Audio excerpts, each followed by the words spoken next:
श्री इम्तियाज जलील जी।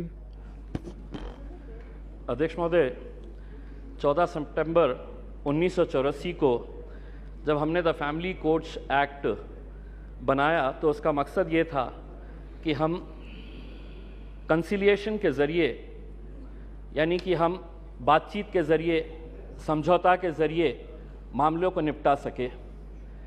ये एक्ट 1984 में बनाया गया था।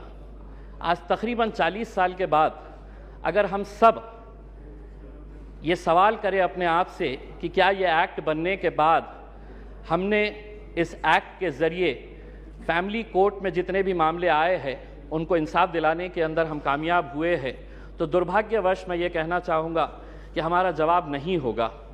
वरना आज 40 साल के बाद करीब 12 लाख जो फैमिली कोर्ट के मैटर्स है वो अदालतों के अंदर इंसाफ का इंतज़ार नहीं कर रहे होते। एक्ट बनाना बहुत आसान है, लेकिन एक्ट बनाने के बाद उसका इम्प्लीमेंटेशन हो रहा है या नहीं हो रहा है, ये भी इस सदन की जिम्मेदारी है कि इसके ऊपर नज़र रखना। वरना एक्ट तो बन गया, लेकिन आज क्या वजह है कि इस 130 करोड़ की आबादी वाले देश के अंदर महज 715 फैमिली कोर्ट चलाए जा रहे हैं। मैं फैमिली कोर्ट का मकसद, मंत्री जी, मैं आपका ध्यान इस बात के ऊपर आकर्षित करना चाहूँगा। अध्यक्ष महोदय, फैमिली कोर्ट्स का मतलब सिर्फ ये नहीं है कि पति पत्नियों का विवाद, कि बच्चा किसके कब्जे में जाएगा, बच्ची किसके कब्जे में जाएगी, एलिमनी की अमाउंट कितनी होगी, कब दी जाएगी, कैसे दी जाएगी, घर किसके कब्जे में जाएगा, किसके हिस्से में जाएगा। फैमिली कोर्ट्स का मतलब हम सिर्फ यही समझते हैं, और बहुत सारे जितने भी सम्मानीय सदस्यों ने कहा है, इन्हीं का उदाहरण दिया है।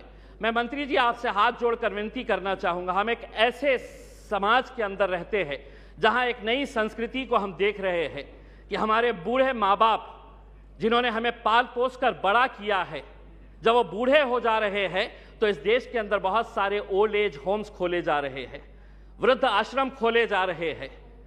क्या इनके लिए कोई कानून है कि जिन माँ बाप ने अपने बच्चों को पाल पोस कर बड़ा किया है, जब वो बूढ़े हो गए, बच्चे की शादी हो गई, तो बहू को माँ बाप पसंद नहीं आ रहे, अपने सास ससुर पसंद नहीं आ रहे, बेटा अपने माँ बाप को बोझ समझ रहा है, और एक दिन दोनों बेटा बहू अपने बूढ़े माँ बाप को उठाते हैं, ले जाते हैं, और जिस तरह घर का कचरा उठाकर हम बाहर फेंक देते हैं, तो हम उन्हें ओल्ड एज होम में ले जाकर छोड़ दे रहे हैं।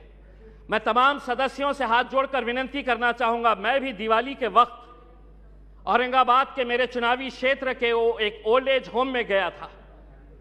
मंत्री जी, हैरानी हुई वहां पर देखकर कि एक रिटायर्ड जज वहां पर उस ओल्ड एज होम में है।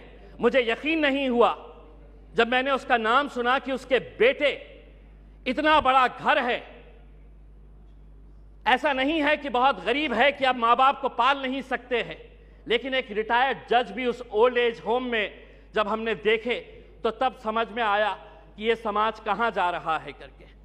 तो ऐसे लोगों के लिए क्या कानून होना चाहिए? फैमिली कोर्ट के जरिए पति पत्नियों का विवाद तो जो है ये जिंदगी भर चलता रहेगा, इन्हें भी इंसाफ मिलना चाहिए, लेकिन वो बूढ़े माँ बाप कहां जाएंगे? फैमिली कोर्ट के अंदर कुछ ऐसा सेक्शन लाया जाए कि जो बेटा अपने माँ बाप को कूड़ादान समझकर, कचरा समझकर ओल्ड एज होम में डाल रहा है, उसे अखबार के अंदर एक नोटिफिकेशन अपनी तस्वीर के साथ, अपनी फोटोग्राफ के साथ, उस अखबार में उसे ये नोटिफिकेशन देना होगा कि मैं अपने माँ बाप को ओल्ड एज होम में डाल रहा हूं। ऐसे बच्चों को समाज के सामने हमें खड़ा करने की जरूरत है। लाइए कानून, वरना वो बूढ़े माँ बाप जो रोकने के अलावा कुछ नहीं कर सकते हैं, क्योंकि कोई कानून नहीं है, उनका कसूर सिर्फ इतना है कि उन्होंने अपने बच्चों को पाला पोसा बड़ा किया।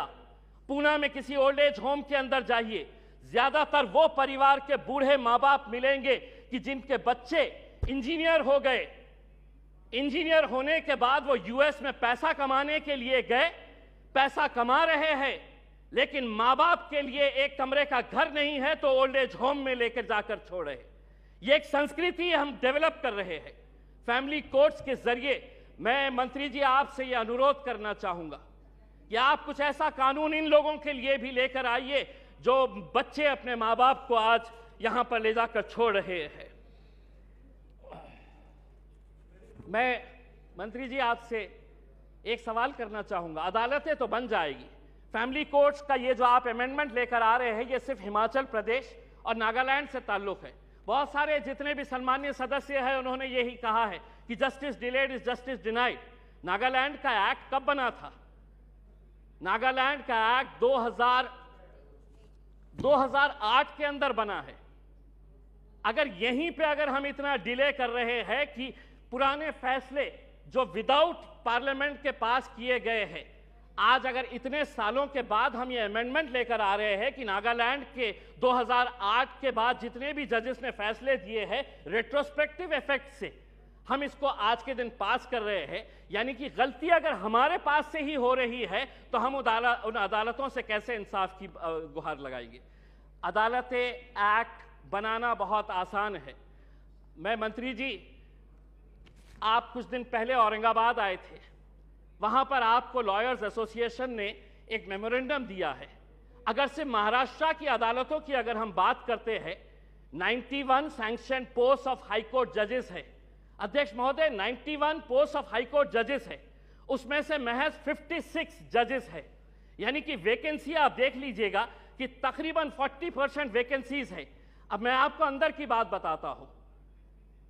हाई कोर्ट के जजेस जब अपॉइंट किए जाते हैं तो सुप्रीम कोर्ट का कॉलेजियम इसे डिसाइड करता है।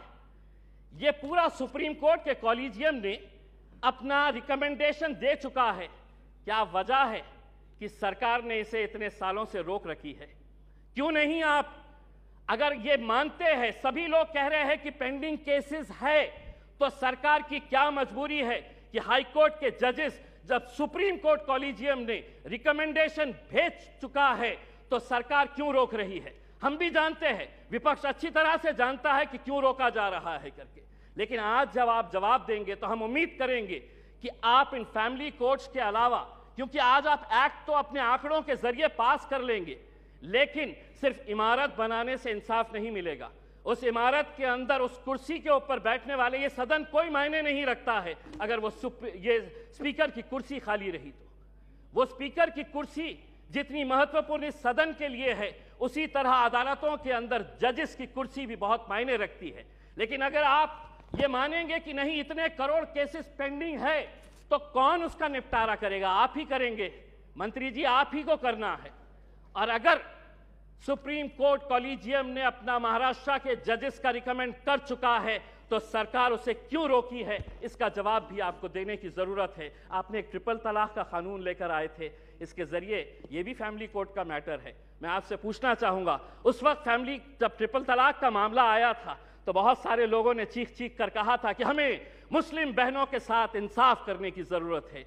आज वो फैमिलीज भी आपसे पूछना चाहती है, ये एक्ट आपने बनाया आंकड़ों के जरिए, हमारे विरोध होने के बावजूद आपने एक्ट बनाया। अब आपकी जिम्मेदारी है ये बताएं कि एक्ट बनने के बाद कितनी मुस्लिम बहनों को आपने इंसाफ देने का काम किया है। ये उम्मीद करते हैं। धन्यवाद। Thank you.